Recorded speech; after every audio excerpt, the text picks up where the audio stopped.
CGL 2022 का result आ गया है। तो जिसका भी सिलेक्शन हुआ उसको तो बहुत बहुत बधाई, बहुत बहुत शुभकामनाएं, क्योंकि आप फाइनली ऑफिसर बन चुके हैं। लेकिन उन लोग से ज़्यादा बात करूंगा जिसका रिजल्ट नहीं हुआ है, जो इस एग्ज़ाम में फेल हुए हैं।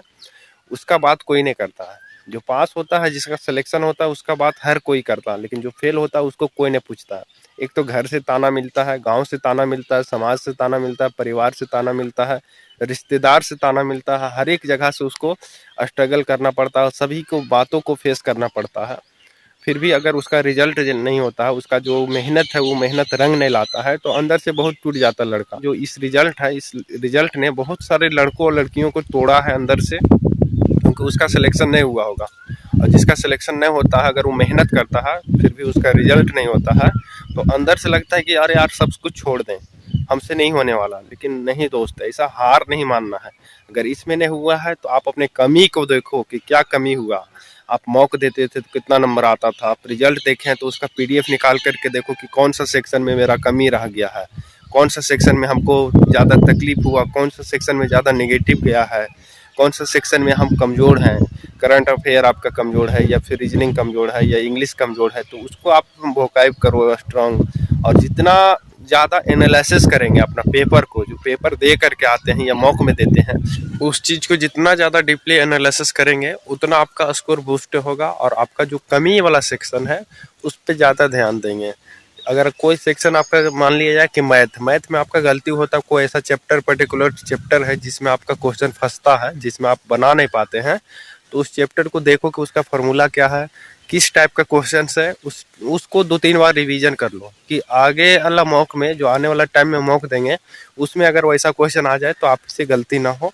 इस तरह से डीपली एनालिसिस करेंगे। ये मैथ का हो गया। अगर इंग्लिश में भी आपका ऐसा ही होता है, कोई सेक्शन है जैसे वोकैब है, या वन वर्ड सब्स्टिट्यूशन है, या इडियम या फ्रेजेस है, तो जो भी सेक्शन में ज़्यादा कमी होता है, वोकैब में आपका कमी होता है, या ग्रामेटिकल एरर में कमी होता है, या PQRS में कमी होता है, तो या फिलर्स में कमी होता है, तो उस चीज़ को देखें। अगर फिलर्स में कमी हो रहा है, गलती होता है फिलर्स में, तो फिलर्स वाला लगातार कोशिश कर ले, 10-20 क्वेश्चन कर ले, मॉक मार ले फिलर्स का स्पेशल।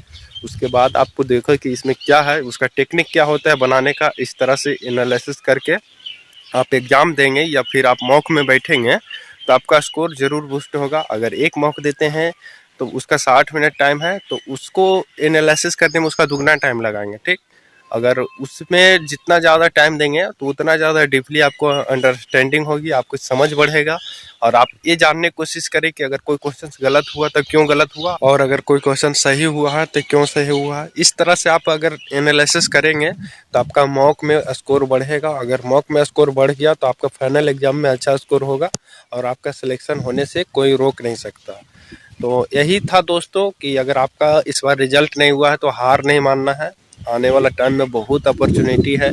सीजीएल में आने वाला टाइम में 2023 का सीजीएल है, उसका कुछ ही दिनों में फ्री होने जा रहा है। तो आप मेंस के लिए साइड होइए, कुछ दिन होइए, अपना दिल के भावना को शांत कर लीजिए। उसके बाद सीजीएल जो देश का पीटी होगा उसमें लग जाइए, क्योंकि इसमें छूटा है तो कहीं ना कहीं आपको कुछ कमी है आपके अंदर, उस कमी को पहचानिए। और सीजीएल देश में एकदम मेहनत करिए जोर से, पुरजोर से, ताकि आपको उसमें एक सिलेक्शन हो जाए। मानता हूँ सीजीएल 2023 में सीट कम है, लेकिन आपका अगर इसमें थोड़ी सी कुछ कमी के कारण सिलेक्शन नहीं हुआ तो आप उस रेस में है, जिस रेस में सिलेक्शन होगा उस रेस में है, थोड़ी सी कमी है आपके अंदर, उस कमी को सुधारिए और सीजीएल 23 में सिलेक्शन लीजिए। बाकी तो सब ठीक ही चलेगा।